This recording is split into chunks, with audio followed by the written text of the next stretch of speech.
25 जून को एक खबर आई कि दिनेश त्रिवेदी को कैबिनेट रैंक मिल गया। जिन्हें यूपीए वाला जमाना याद है, उन्हें दिनेश त्रिवेदी भी याद होंगे। उस सरकार में हुए ढेर सारे इस्तीफों में से एक दिनेश त्रिवेदी का भी था, लेकिन उन पर किसी घोटाले का इल्जाम नहीं था। 2011 में तृणमूल कांग्रेस ने लेफ्ट का पश्चिम बंगाल से सफाया कर दिया, तो ममता बनर्जी, जो उन दिनों रेल मंत्री हुआ करती थी, कोलकाता चली गई शपथ लेने। तो उनकी जगह तृणमूल कोटे से दिनेश त्रिवेदी रेल मंत्री बनाए गए। गठबंधन सरकार थी और टीएमसी को मिला हुआ था रेल मंत्रालय। लेकिन दिनेश त्रिवेदी इस पद पर सिर्फ 250 दिन रह पाए, क्योंकि मार्च 2012 में जो पहला रेल बजट उन्होंने अपना पेश किया, उसमें उन्होंने किराया बढ़ा दिया 30 पैसा प्रति किलोमीटर। ये मैक्सिमम था, इससे कम भी बढ़ा था। ये तृणमूल कांग्रेस की पॉलिटिक्स के उलट जाने वाला फैसला था। तो ममता बनर्जी ने उनसे इस्तीफा ले लिया और मुकुल रॉय को रेल मंत्री बनाया। दिनेश त्रिवेदी ने फरवरी 2021 में यह कहकर तृणमूल छोड़ दी कि मुझे रोज मोदी को बुरा भला कहने के लिए कहा जा रहा है। संयोग देखिए, जिन ममता बनर्जी ने कभी दिनेश त्रिवेदी से इस्तीफा लिया था, वो आज सत्ता से बेदखल हैं और दिनेश त्रिवेदी का सितारा परवान चढ़ रहा है। उन्हें कैबिनेट रैंक मिला है और वो बांग्लादेश में भारत के उच्चायुक्त तो हैं ही। 25 जून को उन्होंने चार्ज भी ले लिया, अनाउंसमेंट पहले हुआ था और 25 जून के रोज ही उन्हें कैबिनेट रैंक भी दिया गया। एक राजदूत को कैबिनेट रैंक का दर्जा, अतीत में बिल्कुल ऐसा हुआ है, लेकिन एक दुर्लभ घटना ही है। दिनेश त्रिवेदी से पहले सिर्फ 8 राजदूतों को या हाई कमिश्नर्स को कैबिनेट दर्जा मिला। विजय लक्ष्मी पंडित, जीएल मेहता, दुर्गा प्रसाद धर, डीपी धर, इंद्र कुमार गुजराल, सिद्धार्थ शंकर रे, टीएन कौल, करण सिंह और एलएम सिंघवी। ये सब सोवियत संघ, अमेरिका और ब्रिटेन जैसे ताकतवर देशों में भारत के नुमाइंदे थे, एक ऐसे वक्त में जब भारत को विदेशी सहारे की ज्यादा जरूरत होती थी आज के बनिस्बत। लेकिन बांग्लादेश में भारतीय उच्चायुक्त को पहली बार संभवतः विशेष कैबिनेट दर्जा दिया गया है। मतलब भारत बांग्लादेश से संबंधों को एक अलग तरह की गंभीरता से डील करना चाहता है और यही वजह है कि एक करियर डिप्लोमेट की जगह वहां दिनेश त्रिवेदी को भेजा गया है, जिनका एक तगड़ा बंगाल कनेक्शन है। 25 जून को ही ढाका स्थित भारतीय हाई कमीशन ने ऐलान भी किया कि बांग्लादेशी नागरिकों को अब फिर से टूरिस्ट वीजा इशू किए जाएंगे। 2 साल से ऐसा नहीं हो रहा था और बांग्लादेश में इसकी बड़ी डिमांड थी। रिश्तेदारियों से तर लाखों बांग्लादेशी नागरिक इलाज के लिए हिंदुस्तान आते थे। एक पड़ोसी मुल्क जिससे संबंधों में कुछ खटास आ गई, वहां एक करियर डिप्लोमेट की जगह एक पॉलिटिशियन को भेजा जाना और फिर कैबिनेट रैंक का ऐलान, इन चीजों ने राजदूत की टीम का भी ध्यान खींचा कि बांग्लादेश के प्रधानमंत्री तारिक रहमान के चीन दौरे के बीच भारत कैसे बांग्लादेश में अपने कम बैक की तैयारी कर रहा है। आज के शो में हम यही देखेंगे कि भारत ने कैसे हसीना की रुखसती के बाद जो असहजता उपजी थी उसको पीछे छोड़ना शुरू किया है और वो बांग्लादेश की मौजूदा सरकार से अपनी पार्टनरशिप दुरुस्त करने में कैसे लगा हुआ है। जो गंगा वाटर ट्रीटी इस साल के अंत में एक्सपायर हो रही है, उस पर भी बात करेंगे। नमस्ते, मैं हूं निखिल और आप देख रहे हैं हमारा डेली इंटरनेशनल बुलेटिन राजदूत।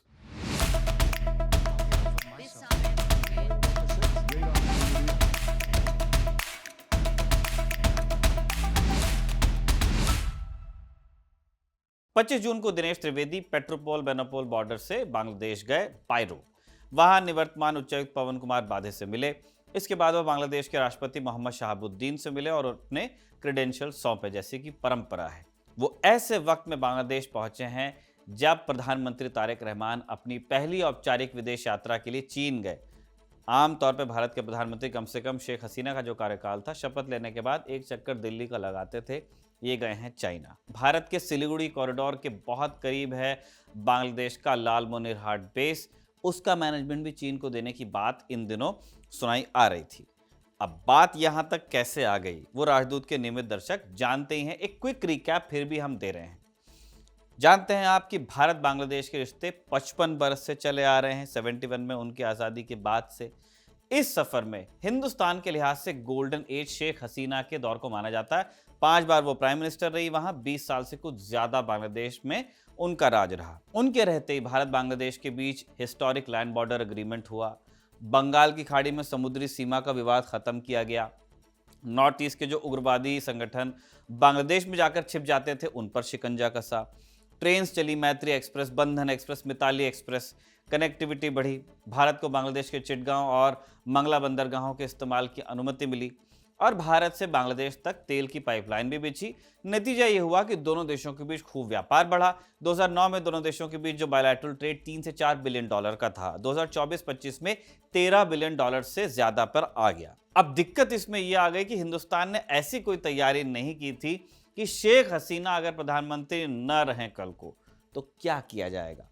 भारत में इसकी चर्चा भी होती थी कि हसीना की बात क्या होगा, लेकिन कोई रोड मैप हमारे पास आया नहीं था। और आप मॉफीज लॉ से तो वाकिफ हैं ही कि जो पेपर आप नहीं पढ़ते हैं उसी का एग्जाम जरूर आता है, सरप्राइज टेस्ट। अगस्त 2024 में शेख हसीना का तख्ता पलट हो गया और हसीना भागकर हिंदुस्तान आई। जब यह हुआ तब बांग्लादेश को लेकर भारतीय विदेश नीति का जो विमर्श था, तब रफली जो आपको सुनाई आता था, एक अजीब ही बाइनरी में फंसा हुआ था। Sheikh Hasina good, Khaleda Zia bad, Awami League good, BNP Jamaat bad. तो शेख हसीना के जाते ही मानव बांग्लादेश में भारत विरोधी लहर आपको दिखने लगी। जिन मोहम्मद यूनुस को भारत में कितनी जगह बुला बुला कर सम्मानित किया गया था, उन्हीं की अंतरिम सरकार के लोग भारत विरोधी बयान देने लगे। बांग्लादेशी सिविल सोसाइटी और मीडिया में भारत को शक की नजर से देखा जाने लगा और इसमें तड़का लगा कुछ घटनाओं का। बांग्लादेश में अल्पसंख्यक हिंदुओं की टारगेटेड किलिंग हुई, मंदिरों पर हमले हुए। भारत से नसीहत दी जाती है कि बांग्लादेश अल्पसंख्यकों की रक्षा करे। जवाब में जब भारत में कहीं किसी मुस्लिम को टारगेट किया जाता तो बांग्लादेश कट कॉपी पेस्ट बयान हमें चेप देता, इंटरनेशनल लेवल की तू मैं, और उसमें यह कहना कि मैटर इंटरनल है। भारत बांग्लादेश सीमा, जिसे बीएसएफ एक फ्रेंडली पीसफुल बॉर्डर मानती आई थी, उसमें आए दिन बॉर्डर गार्ड बांग्लादेश जो बीजीबी जो उनकी बॉर्डर फोर्स है, उनसे कुछ तनाव रहने लगा। फरवरी 2026 में जब चुनाव से पहले हिंसा की घटनाएं हुई तो बिना सबूत हिंदुस्तान को टारगेट भी किया गया। दिसंबर 2025 में उस्मान हादी का कत्ल होता है। उस्मान हादी जुलाई रेवोल्यूशन का एक नेता था। राजनीति आवामी लीग के विरोध पर टिकी थी और बांग्लादेश पर भारत के प्रभाव का विरोध वो करता था। हादी का मानना था कि शेख हसीना अपनी सरकार भारत के इशारे पर चलाती हैं और शेख हसीना के जाने के बाद हादी की छात्रों में लोकप्रियता बहुत तेजी से बढ़ रही थी। फरवरी 2026 के चुनाव में वो हिस्सा भी लेने वाला था, लेकिन चुनाव प्रचार के दौरान कत्ल हो गया। इल्जाम लगाया गया कि हादी का कातिल हिंदुस्तान भाग गया है, लेकिन इसकी तस्दीक नहीं हो पाई। इसके बावजूद हादी के कत्ल के बाद भारत विरोधी नारे लगे, भारत के खिलाफ प्रोटेस्ट हुआ, भारत के हाई कमीशन के कुछ दफ्तरों के सामने प्रदर्शन हुआ और इसके बाद भारत सरकार ने बांग्लादेश में मौजूद डिप्लोमैट्स की फैमिली को बुला लिया वापस और वहां रह रहे हिंदुस्तानियों के लिए भी एडवाइजरी इशू की कि आप लोग सेफ रहिए। फिर आप देखते हैं कि असम और पश्चिम बंगाल, हमारे यहाँ चुनाव होते हैं तो बांग्लादेशियों को लेकर जो नैरेटिव चलता है उसने बांग्लादेश में थोड़ी असहजता पैदा की। एसआईआर जब बंगाल में हुआ उसके दौरान बड़ी संख्या में लोगों को बांग्लादेश लौटते हुए देखा गया। अब जब ये सब कुछ हो रहा है तो बांग्लादेश में एक अलग ही नारा चलने लगा कि कब तक गुस्सा रहेंगे, पाकिस्तान से कभी तो संबंध सुधारने ही होंगे। अब जब दो पड़ोसी इस कदर उलझते हैं, हिंदुस्तान और बांग्लादेश, तो फायदा किसका होता है? तीसरे का। आप नाम गेस कर लीजिए, चाइना। इसी से सबक लेते हुए भारत ने दो चीजें की। पहले तो यह स्वीकार किया कि बांग्लादेश में अगस्त 2024 में जो तख्ता पलट हुआ उसका कारण जो रहा हो, उसके पीछे कोई हो, सीआई हो, कोई भी हो, आज बांग्लादेश में एक नई सरकार है जिसके पास जनता का मैंडेट है और ये बांग्लादेश की पॉलिटिकल रियलिटी है, तो इसे हिंदुस्तान ने एक्सेप्ट किया। दूसरा काम भारत ने किया, अपनी गलती को सुधार कर कि हसीना की जगह और भी लोग हैं जिनसे बात की जा सकती है, क्योंकि बात की जानी चाहिए, जरूरत है।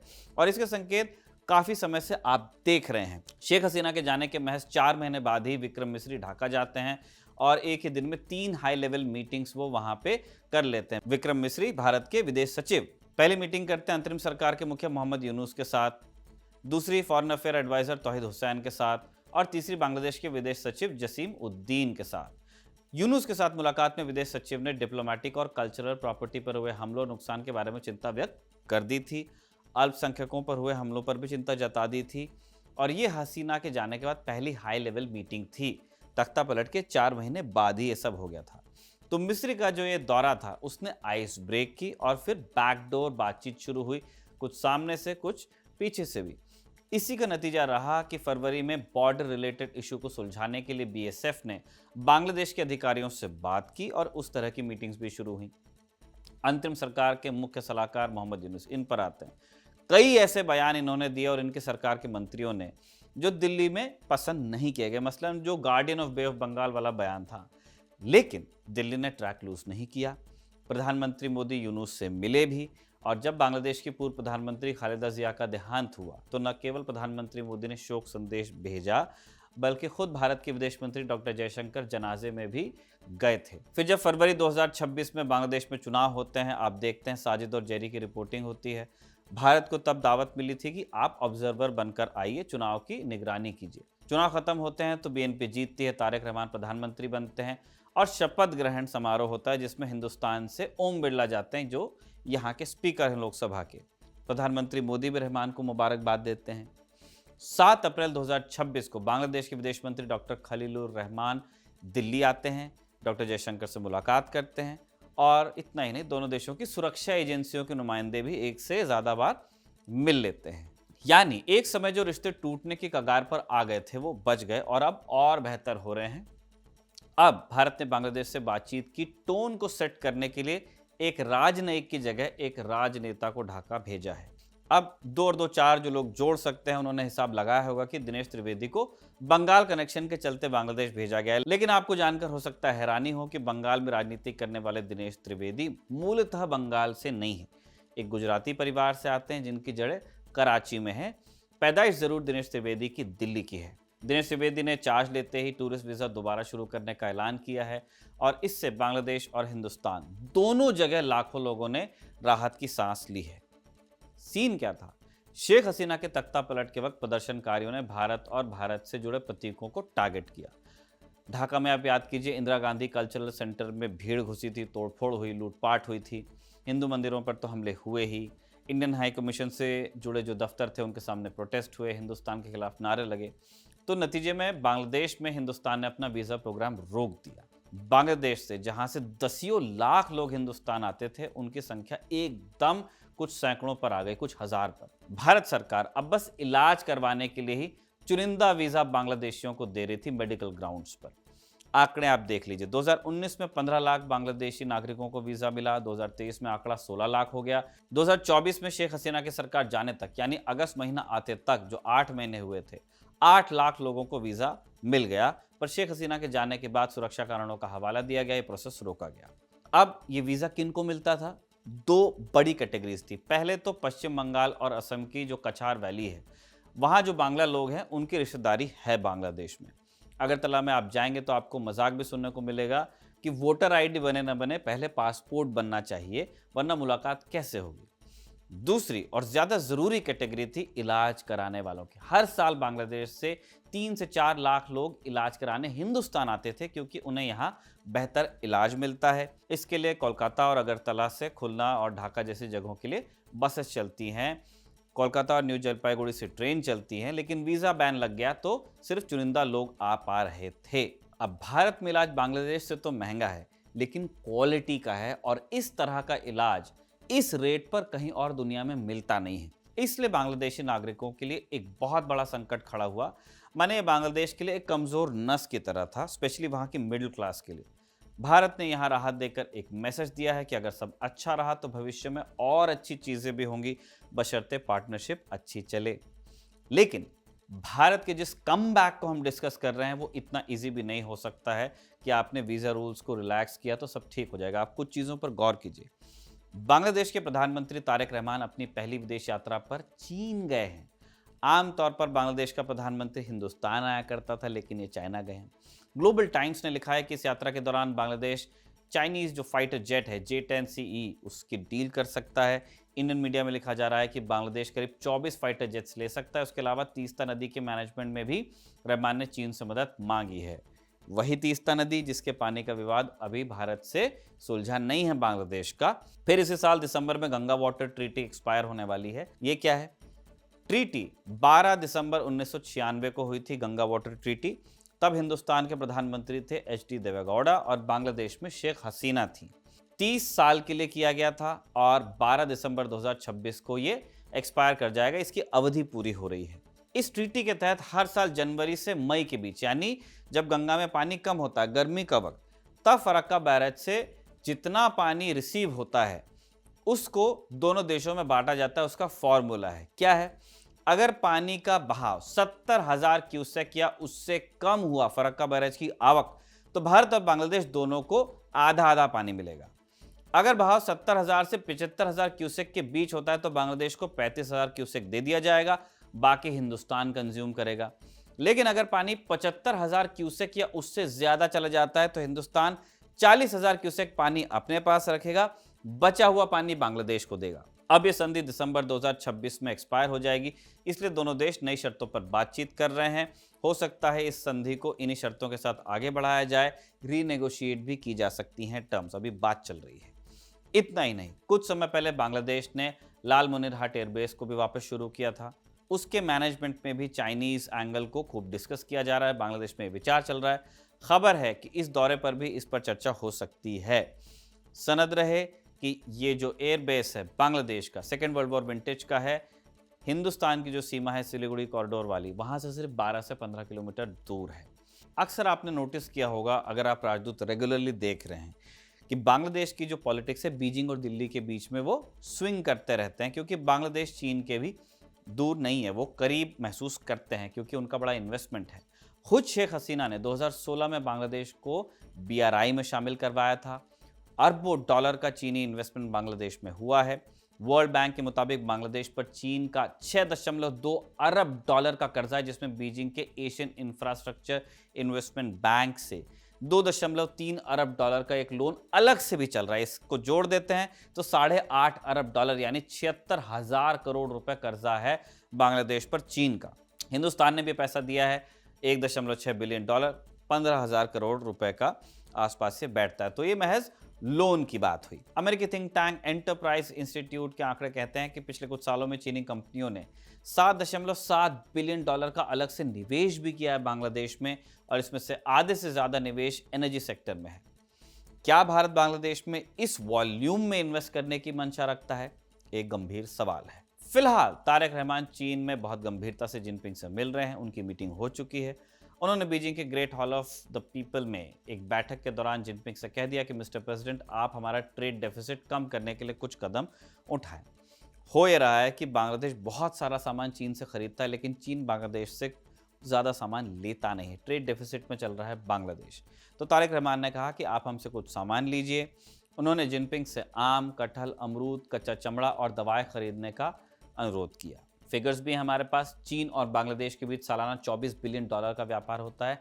इसमें से चीनी एक्सपोर्ट 22 बिलियन डॉलर से अधिक। आपको समझ में आ रहा होगा कि कितना डिफरेंस है। 24 बिलियन डॉलर का ट्रेड है, 22 बिलियन तो बांग्लादेश इंपोर्ट ही करता है, 2.25 बिलियन का सामान ही बेच पाता है। और यही गैप तारिक रहमान कम करना चाहते हैं। हिंदुस्तान पर आते हैं। हिंदुस्तान का बांग्लादेश के साथ सालाना व्यापार 14 बिलियन डॉलर का है, जिसमें से 12 बिलियन डॉलर का सामान भारत बेचता है बांग्लादेश को। मतलब भारत भी फायदे में है बांग्लादेश से ट्रेड में, लेकिन बांग्लादेश का जो व्यापार चीन से हो रहा है वो हमसे लगभग 1.5 गुना है। संभवतः यही वजह है कि भारत ने बांग्लादेश से व्यापार संबंध अचानक खत्म नहीं किए। जब खराब दौर चल रहा था तब भी दोनों देशों के बीच मालगाड़ियां बंद नहीं हुई। हाल में खबर आई है कि भारत से बांग्लादेश को रेलवे कोचेस का जो एक्सपोर्ट है फिर से शुरू होना है। जुलाई 2026 से इस पर काम शुरू हो जाएगा, फिर से कोचेस जाने लगेंगे। अब कुछ मसले हैं, जैसे भारतीय पोर्ट्स के जरिए बांग्लादेशी सामान का जो ट्रांसशिपमेंट होता था, लेकिन ये मसले इतने कॉम्प्लिकेटेड नहीं है कि सुलझाए नहीं जा सके। लो हैंगिंग फ्रूट्स इनको माना जा रहा है। बांग्लादेश में भारत के कमबैक के लिए जरूरी है कि भारत के बांग्लादेश में जो प्रोजेक्ट्स अटके हुए हैं सालों से, उन पर फिर तेजी से काम शुरू हो। जैसे अगरतला में जो इंटरनेशनल रेलवे टर्मिनल बना है, जहां से पैसेंजर और फ्रेट दोनों का ट्रांसपोर्ट शुरू होना है, वो अभी तक नहीं हुआ है। फिर भारत का एक सपना है कि अगरतला से वाया बांग्लादेश कोलकाता तक हाईवे भी जाए और सीधी रेलवे लाइन भी जाए। और ऐसे दर्जनों और प्रोजेक्ट्स हैं जो कभी 20%, 30% तो कहीं 80% पे अटके हुए हैं। कम बैक के लिए इन प्रोजेक्ट्स का पूरा होना बहुत जरूरी है, और स्पीड के साथ। इसके अलावा उस संशय का दूर होना बहुत जरूरी है जो ढाका में दिल्ली के लिए और दिल्ली में ढाका के लिए पनपने लगा है। और यहां हम सिर्फ सरकारों की बात नहीं कर रहे, दोनों देशों के लोग, आम लोग, मीडिया, राजनेता और इंटेलिजेंसिया एक दूसरे के लिए जिस लैंग्वेज का इस्तेमाल कर रहे हैं उसकी हम बात कर रहे हैं। और संभवतः यही कारण है कि दिल्ली ने इस बार ढाका किसी IFS को नहीं भेजा है, एक पॉलिटिशियन को भेजा है, जिसका पहला काम होगा दोनों पार्टीज के बीच ट्रस्ट एस्टैब्लिश करना कि दोस्ती में ही दोनों मुल्कों का भला है। देखना होगा कि सरकार का यह दांव कितना काम करता है, क्योंकि हमने उच्चायुक्त बदला है, चीन तो दनादन पैसा ही खर्च कर रहा है। पिछले कुछ वक्त में भारत सरकार की जो नेबरहुड फर्स्ट पॉलिसी हम डिस्कस करते थे, उस पर कई सवाल उठे हैं। आपने देखा कि मालदीव में इंडिया आउट कैंपेन चला, मोहम्मद मोइज़ू प्रधानमंत्री बन गए, फिर नेपाल में बालन शाह आए तो नक्शा बदलने की बात करने लगे, और बांग्लादेश तो हमने डिस्कस किया ही डिटेल में। लेकिन अब लगता है कि भारत ने कुछ जगहों पर मोर्चा वापस संभालने की कोशिश की, जैसे मालदीव में आज इंडिया आउट कैंपेन ठंडे बस्ते में है। आर्थिक संकट के दौरान श्रीलंका को जो $4 बिलियन की मदद यहां से हुई दिल्ली से, उसने श्रीलंका में चीजें स्मूथ की हैं। वहां एक वामपंथी नेता चुनाव जीते, अनुराग कुमार दिसानायके प्रधानमंत्री बने, लेकिन दिल्ली में इसको नेगेटिवली नहीं लिया गया। बाकायदा उनको दिल्ली का न्योता मिला और आवभगत भी हुई। अब हमें देखना है कि गाड़ी बांग्लादेश के केस में कितना आगे बढ़ती है, और इसका बढ़ना बहुत ज़रूरी है, क्योंकि मध्य पूर्व का सबक तो यही है कि नेबरहुड पर आपकी पकड़ अगर नहीं हुई तो इस बात से कोई फर्क नहीं पड़ता कि आप किसके स्ट्रेटेजिक पार्टनर हैं। मामला अगल बगल के देशों से दुरुस्त रहेगा, तभी लंबी उड़ान भरी जा सकती है। इसी नोट पर हम राजदूत के इस एपिसोड को कंक्लूड करते हैं। इसे साजिद के साथ मिलकर लिखा गया और आनंद ने इसे रिकॉर्ड किया। आप देखते रहिए खबरगांव।